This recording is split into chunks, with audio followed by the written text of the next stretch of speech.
Donc démonstration de conception de couverture chauffante. Alors pour cela, donc on prend une roue de M1, peu importe.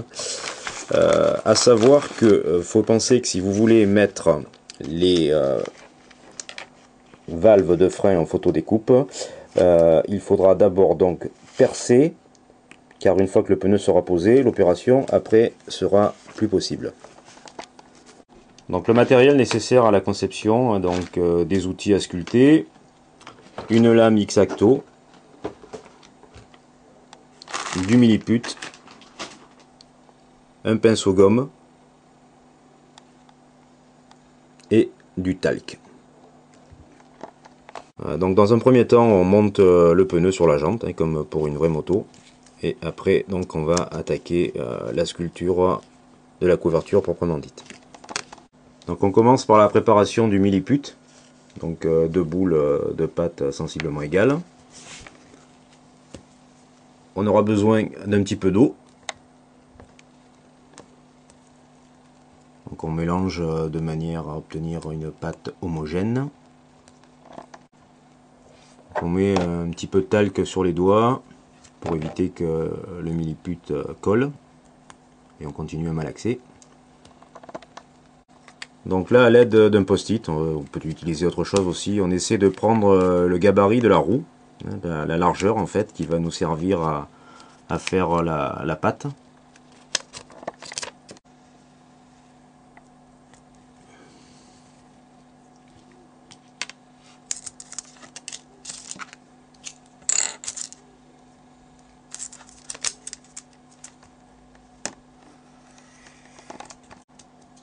Donc là on a fait une première empreinte en fait qui va nous servir et pour la largeur de la roue et pour la demi-roue. Je vous rappelle qu'on procède par demi-roue. De toute façon, s'il y a de l'excédent, on pourra toujours le lever après avec la lame de cutter. Donc première opération, à l'aide d'un pinceau, on met du talc sur le tapis de coupe, de manière à pouvoir étaler la pâte et qu'elle ne reste pas collée sur le tapis. Donc on saupoudre, hein, on talque bien.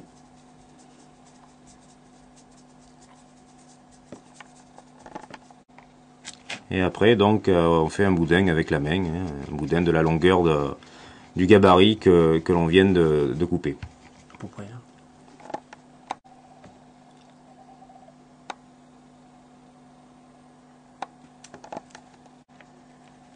Donc on pose ensuite le gabarit sur le tapis de coupe que l'on a talqué donc auparavant.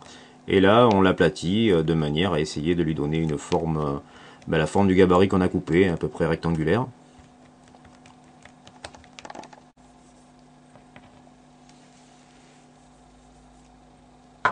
Alors toujours pareil, hein, le fait de travailler avec du talc, cela évite que ça colle. Bon, on n'apprend rien au manipulateur du milliput.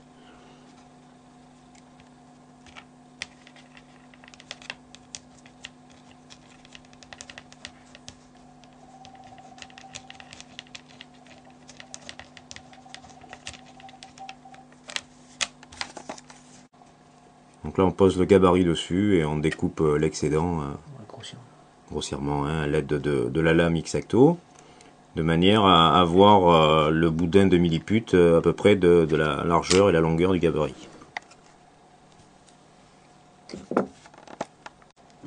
Donc là on vient de prendre les outils sculptés qui vont nous servir après à effectuer les différents plis que l'on peut retrouver sur la couverture.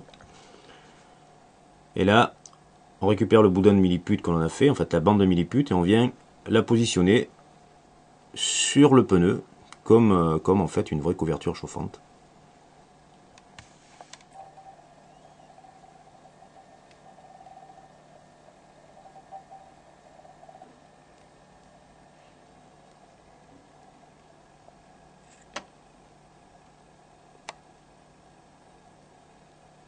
On plaque bien sur les côtés. Donc comme je vous disais, l'excédent après sera enlevé.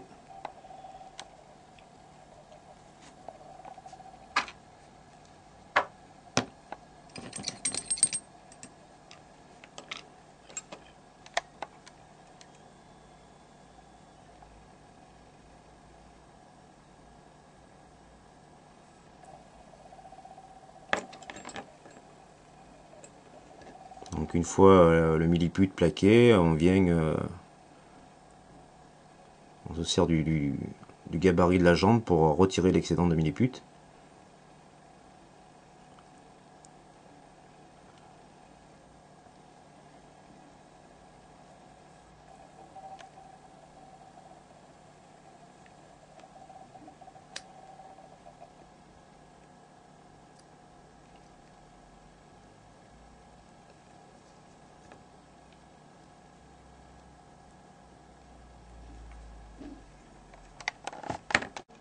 Donc voilà, une fois l'excédent enlevé et coupé autour de la jante, donc on peut arriver au ras de la jante comme on peut rester un petit peu au-dessus.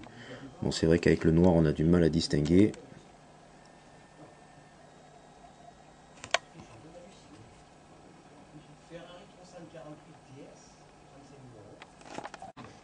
Donc à l'aide d'un cure-dent, pour prendre un cure-dent, talquer légèrement, on vient appuyer dans le frais pour donner les plis.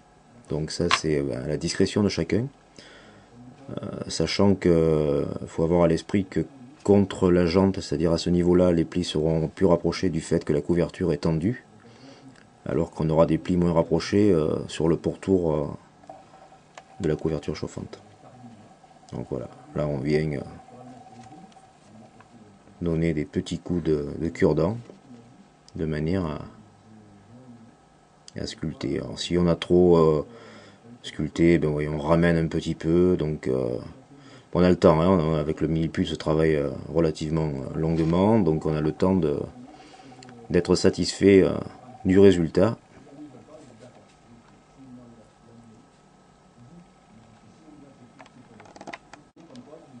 Donc là avec l'aide de l'outil à sculpter, bah pareil, on vient faire des plis, sachant que la pointe vient vraiment contre la jante, de manière à bien marquer le pli qui est contre la jante est plus marqué que sur l'extérieur.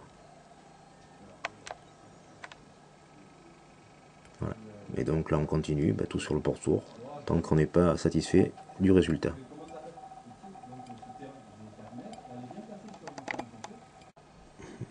Donc là, à l'aide de cet outil, maintenant on vient pousser le milliput contre la jante pour lui donner bien la forme. Donc on s'aperçoit les différents plis qu'on a fait à l'aide du cure-dent et de l'autre outil, et avec celui-ci, on vient pousser le milliput contre la jante.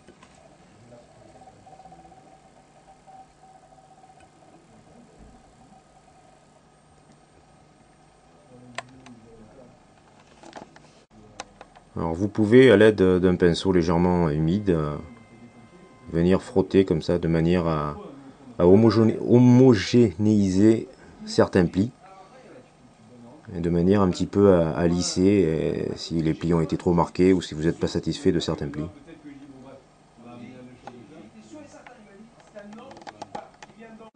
Donc là on a effectué les plis qui étaient marqués le long de la jante, et maintenant à l'aide d'un pinceau gomme on vient tirer ces plis vers le haut du pneu, voilà, de cette manière, car autant les plis sont marqués au centre, autant les plis deviennent moins marqués vers le haut.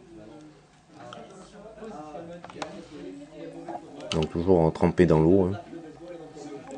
Et vous voyez, avec le pinceau gomme on vient tirer en arrière.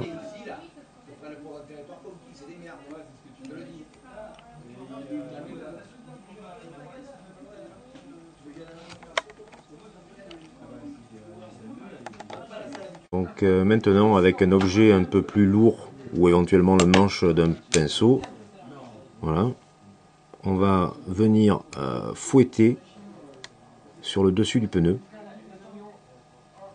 voilà, de cette manière, pour marquer des plis un peu plus gros, puisqu'on est sur le dessus, donc là c'est plus tendu, voilà, de cette manière. Donc alors n'ayez pas peur, hein, si vous n'êtes pas satisfait du résultat, un petit peu d'eau, un petit peu de talc, hein, on lisse et on recommence.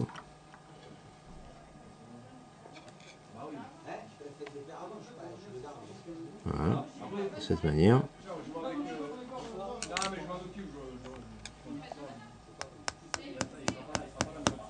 Et voilà. on tapote. Donc là, avec un objet un peu plus lourd, on vient à peu près sur les 3/4 du pneu et on va donner d'autres plis, d'autres formes en appuyant, alors plus ou moins fort, pas toujours dans le même sens, les plis sont pas toujours bien réguliers. Voilà, on appuie. Si il s'avère que vous avez appuyé trop fort et que ça fait une marche, ben avec le pinceau gomme et un peu d'eau, on vient lisser de cette manière, de manière à atténuer la marche. Ou si vous n'avez pas de pinceau gomme, on peut le faire avec un pinceau et de l'eau, et pareil, hop, on lisse de cette manière et on atténue le pli que l'on vient de faire. Donc après tout ça, c'est à la sensibilité de chacun. Bon, c'est sûr que le premier coup c'est pas évident, mais après plus ou moins on prend la technique et on arrive à faire les plis qu'on veut. Donc bien s'aider de photos. Gardez à l'esprit que le boudin ne doit pas être trop épais, car dessus vous avez sur la roue avant le garde-boue et sur la roue arrière le lèche-roue. Donc il faut après que tout ça rentre, bien entendu.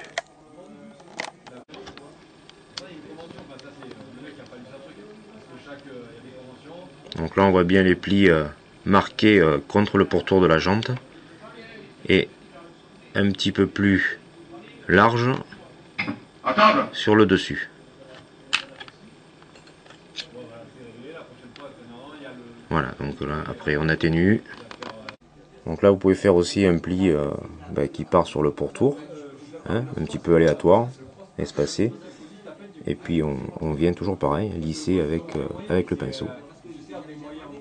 Alors dans un premier temps, une fois qu'on a fini le couteau, l'X-Acto légèrement trempé dans l'eau, on vient couper l'excédent. Je vous ai dit qu'on la faisait en deux parties, proprement, de manière à ce qu'on puisse venir se raccorder comme il faut sur la première partie. Donc pour le raccord, hein, on vous montre juste un petit bout. En fait, même opération. Et vu que la couverture, vous avez une partie qui va passer dessous, donc là, une fois qu'on a positionné le milliput, on vient à l'aide de cet outil le plaquer de manière à ce il soit en légère sous-épaisseur par rapport au boudin qu'on vient de former. Voilà.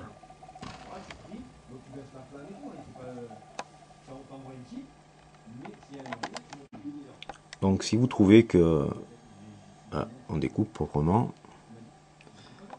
voilà. Si vous trouvez qu'en fait votre boudin est trop épais, vous pensez que l'épaisseur est trop importante et qu'elle ne passera pas, donc un petit peu de talc sur le doigt, et là on vient pousser et on continue donc à sculpter sur la roue de manière à affiner un petit peu le boudin de milliput, de manière à lui donner une forme un petit peu moins épaisse. Donc après avoir recoupé, là on s'aperçoit que le boudin s'est affiné, et donc là ça risque de passer sous la jante. Autrement, on continue.